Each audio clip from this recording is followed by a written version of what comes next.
IVC, Dale at Gay433, back again, another thread response video, this time for a thread started by Chris over at Vinyl Orchard about artists featuring on other artists' songs, and this I think it's mainly artists featuring on other people's songs or albums, where I'm not exactly clear which songs they appeared on, but I think I'm pretty sure that they appeared on the album, so loosely related. So I'll start with this artist. This is Bill Fay. So Bill Fay is a singer-songwriter, sort of folky vein, made a couple of great albums, turn of the 70s, 1970-71, self-titled and Time of the Last Persecution, both very well critically acclaimed, certainly subsequently, but not commercially successful. He disappeared until this album came out in 2012. And he's done another one since, or in fact another two since, I think. I only got one of those. So yeah, beautiful album. He obviously, he's a lot older, his voice is aged, but it certainly fits the music. A lot of it is, as shown there, it's solo piano, and he does a lot of, quite challenging lyrics around how the world has turned out, and what we're doing to the world, and that kind of thing. So yeah, so kind of mentally stimulating as well as musically stimulating album. And on one of the tracks, This World, it featured vocalist Jeff Tweedy from the US band Wilco. He features on one of the songs. So that's my first pick. Second pick, and this is where I'm maybe slightly cheating, because this is not really a feature. These artists were featured quite heavily on the album. So this is an album called Rome by a musician, arranger, Danielle Lupi, but also collaborating with Danger Mouse, the producer Danger Mouse. And this album, as it says here, starring Jack White and Norah Jones. So Jack White and Norah Jones are fairly well known singers, songwriters themselves, but they featured on this song. So I think the history of this album is that so Daniel Lupi does kind of soundtracks or imaginary soundtrack type music. I've got another one of his albums that's sort of Italian themed soundtracks. It's really good, and I think the genesis of this was he went back to Italy to find the original musicians who featured on a lot of the spaghetti western kind of Morricone soundtracks, got them together, and then brought in Jack White and Norah Jones to do some vocals on some of the tracks. So I think on the first side, something like The Rose with a Broken Neck, Jack White features, and on the second side, Problem Queen, for example, Norah Jones features. There's plenty of other tracks that are just instrumentals featuring the original Italian artist, as I said, that sort of originally played on the spaghetti western soundtrack. So this is a really great album. Next, bit of a shift. So this is Fish, former singer of Marillion, left in the kind of mid-80s, and this came out in 1990. And as his first solo album, featuring a number of guests, and one of them is John Keeble, features on one track, the track State of Mind, and he was, I think, a friend of Fish, a good friend of Fish. So John Keeble is the drummer from Spandau Ballet. I'm not a massive Spandau Ballet. I sort of followed some of the singles in my youth, but so he features on one song on here. Next is a fairly obvious one, I think. I think the only ever featured artist on a Led Zeppelin song, I believe, which is on this album. So this is an original. You don't need to see it. An original UK. I don't think it's third state, if that's what you call it. So the Battle of Evermore, so is a kind of vocal collaboration between Robert Plant and Sandy Denny, one of my all-time favourite female singers. So Kate Bush is my favourite, but Sandy Denny is in the top 5 certainly of my favourite female singers. Died far too young. In fact, yesterday was the anniversary of her untimely passing at the age of only 31, I believe.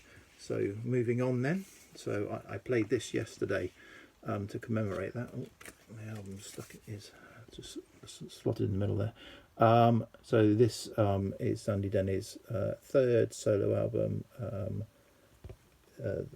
Like an Old-Fashioned Waltz, and this features some of the kind of royalty of English folk rock at the time. So the artist I'm going to call out is Richard Thompson. Features electric guitar on a number of tracks on here, and as Richard Thompson is my favourite guitarist, so I thought I'd call him out. So I love Sandy Denny. I love all of her work. I think as a solo album, so of the 4 solo albums she did, I don't think she made a fantastic solo album. They were all good. Well, 3 of them were good. 1 of them was okay, but never stand out. I think, by the time she got to her solo career, she was going through, quite a lot of troubles and maybe bad decisions. And it's a real shame that she doesn't have a legacy of a really standout solo album. Although this one, in fact, all 3 of them I love, but they're just not, at the pinnacle of music, if you like. So in fact, what I'll just grab, hang on.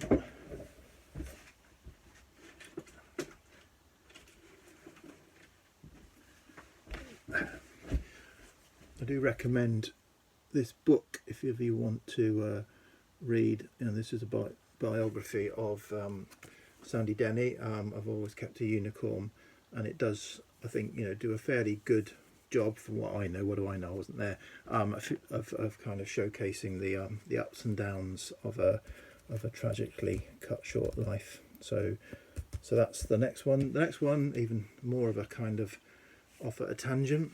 So this is Brenda Lee. Brenda Lee sings top teen hits. So this was a US press from the mid 60s.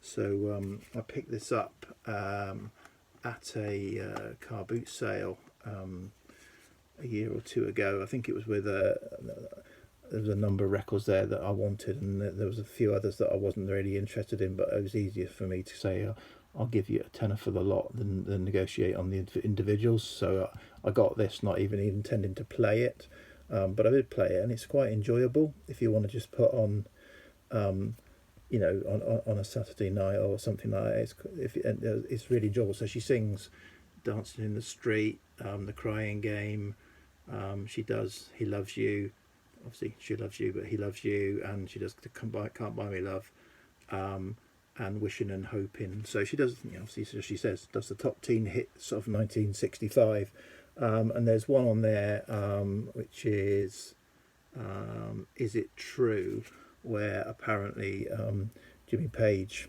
who was obviously renowned as a session musician, Jimmy Page apparently played the guitar on that song, so he's maybe an uncredited featured artist there. Next, we're in. So this album, not often shown on the VC. I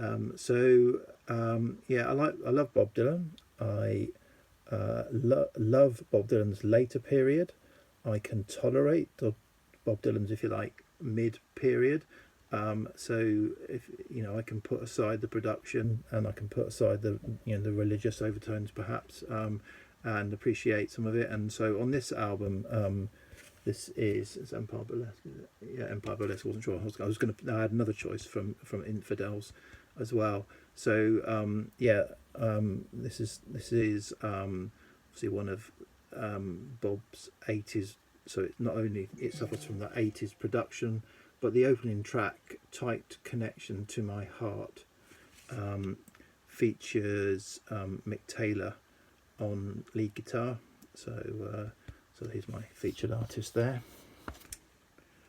Okay, so we're now on to this one, Donovan, and A Gift from a Flower to a Garden.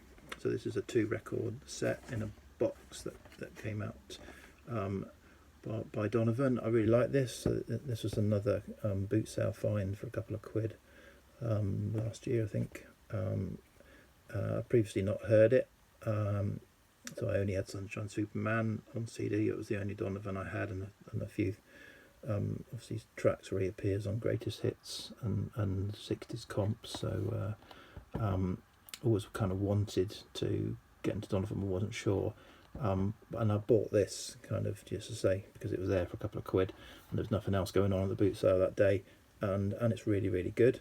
This is a really great album, and this copy is called me a VG Virgin on VG Plus, so I'd like to seek out a better copy. But on one of the tracks, which I had written down because there's no track list in here, someone singing, I believe Jack Bruce plays bass on that song, so that's my featured artist there. And then finally we have Nick Drake, the fantastic Nick Drake, and this is my favourite album by Nick Drake. It's got a bit more going on in it. I think there's a bit more of John Kirby. Is it John Kirby? I think who did the kind of orchestration and brought a bit more to it. And on one of the songs, Poor Boy, it features P.P. Arnold and Doris Troy, sort of fairly famous soul singers, probably soul session singers as well, but soul singers in their own right. They feature on backing vocals on Poor Boy. But this is great, and this is one of those. A few years ago they did these deluxe box editions. I've got all 3 of these that they put out for 3 solo albums. Quite well done. The only thing I don't like about them is the colour of the pink that they ended up on the labels. I don't know if it's, but I won't. I'll just maybe show that another day because it's most prominent on the first album. But a good box set. So that's me. Thanks. Bye.